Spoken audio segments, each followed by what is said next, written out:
আসসালামু আলাইকুম। আপনারা যদি এই চিকেন রোল বাসায় একবার বানিয়ে খান, বিশ্বাস করুন আর কখনোই দোকান থেকে কিনে খাবেন না।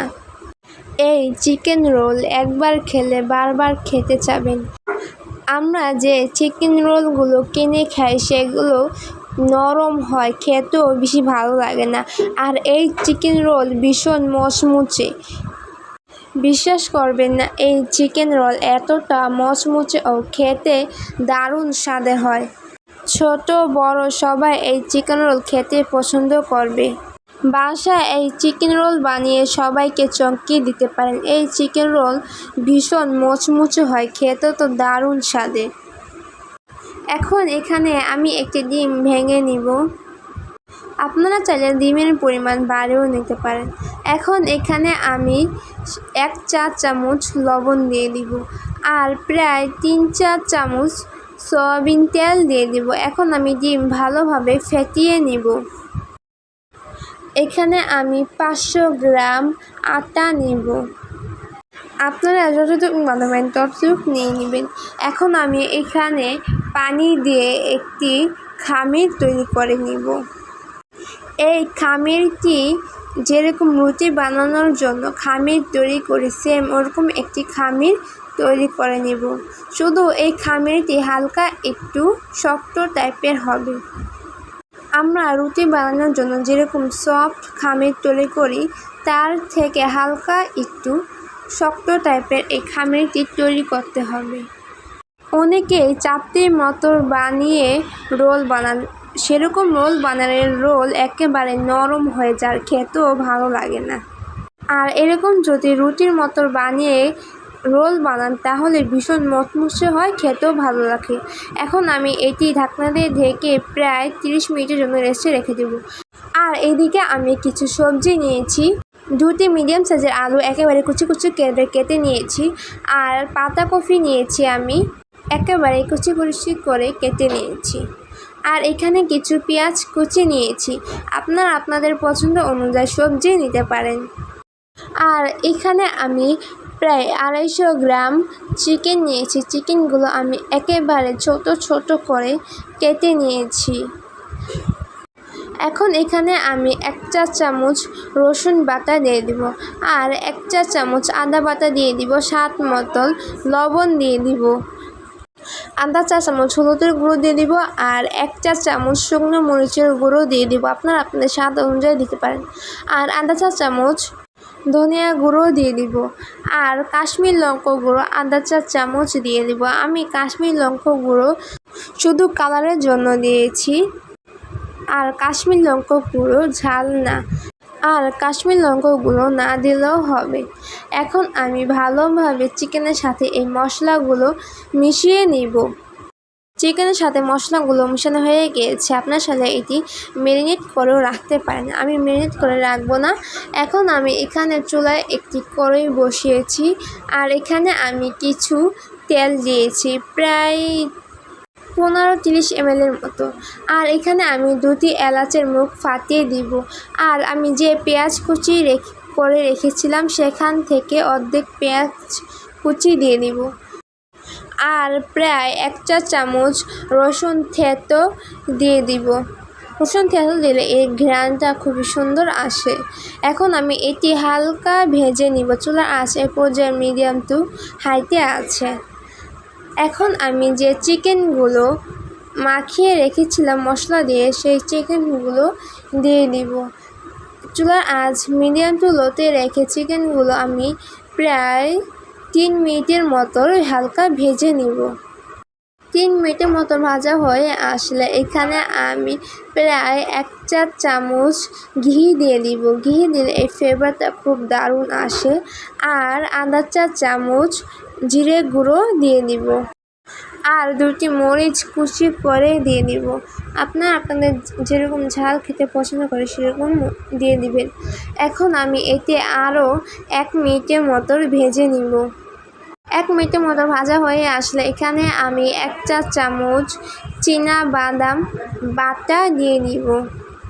আপনারা চাইলে বাদাম আস্তেও দিতে পারেন। এখন আমি বাদাম ভালো করে মিশিয়ে নিয়ে যে পেঁয়াজ কুচি বাকিটুক ছিল সেই পেঁয়াজ কুচিগুলো দিয়ে দিব। আর আমি যে আলু কুচি করে রেখেছি সেই আলু কুচিও দিয়ে দিব। আর দিব আমি যে পাতাকপিগুলো কুচি করে রেখেছি সেগুলো সব সবজি এখন দিয়ে দিব। এখন এগুলো দিয়ে ভালোভাবে নেড়ে মিশিয়ে নিব। আর এখানে আমি সামান্য পরিমাণে একটু পানি দিয়েছি। এখানে বেশি পানি দেওয়া যাবে না, কারণ সবজি থেকে বেশ অনেকটাই পানি বের হবে। আর এই সবজি খুব তাড়াতাড়ি সেদ্ধ হয়ে যায়, বেশি পানি দেওয়ার কোনো প্রয়োজনই নেই। এখন আমি ভালোভাবে চিকেনের সাথে এই সবজিগুলো মিশিয়ে নিব। এখন আমি এটি ঢাকনা দিয়ে ঢেকে প্রায় 5 মিনিটের মতো রান্না করে নিব। আর চুলার আঁচ মিডিয়াম টু লোতে আছে। 5 মিনিট পর আমি ঢাকনাটা সরিয়ে ফেলব। আর এখানে আমি সামান্য পরিমাণে বিট লবণ দিব টেস্টের জন্য।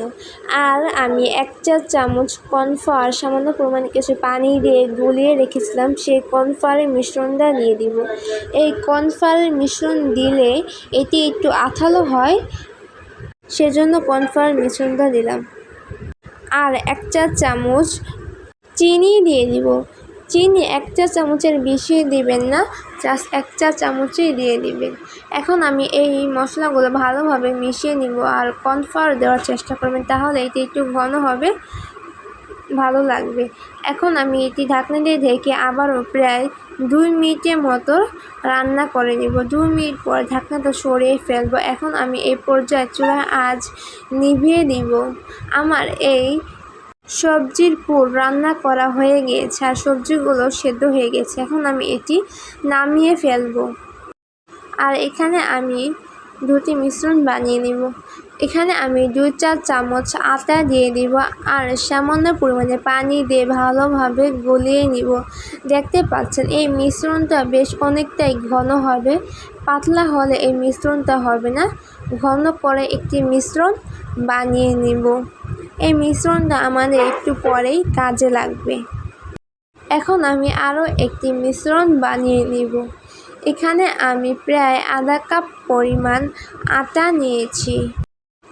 এখন আমি এখানে অল্প অল্প পানি দিয়ে একটি পারফেক্ট একটি ব্যাটার তৈরি করে নেব।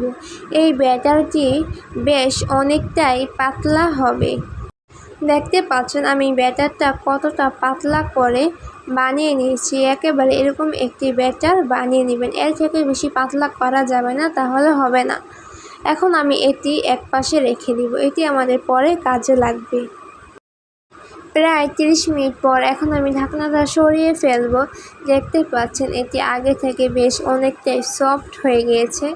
এখন আমি এখান থেকে একটি লেচি কেটে নিব।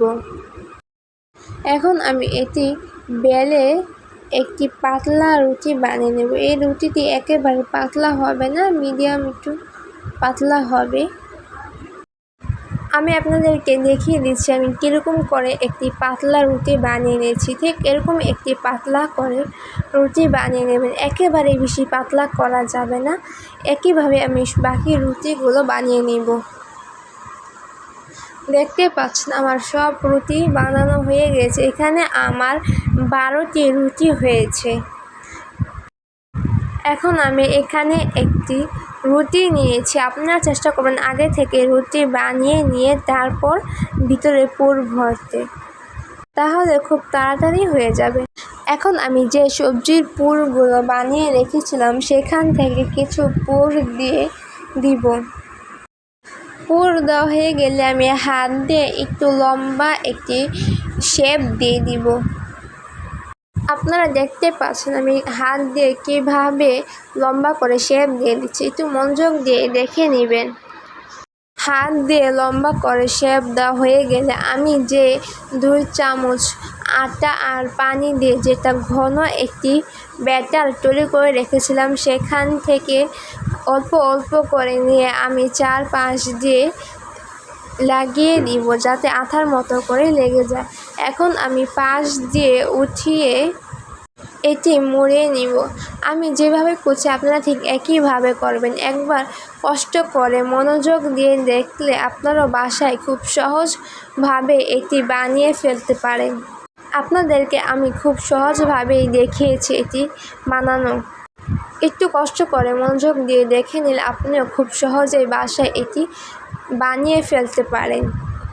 দেখতেই পাচ্ছেন আমি হাত দিয়ে কীভাবে কি সুন্দর করে একটি রোল বানিয়ে নিয়েছি। একইভাবে আমি সব রোলগুলো বানিয়ে নেব। আপনারা আমার মতো এই রুটির মতো বেলে রোল বানানোর চেষ্টা করবেন, তাহলে ভীষণ মচমচে হবে, খেতেও ভালো লাগবে।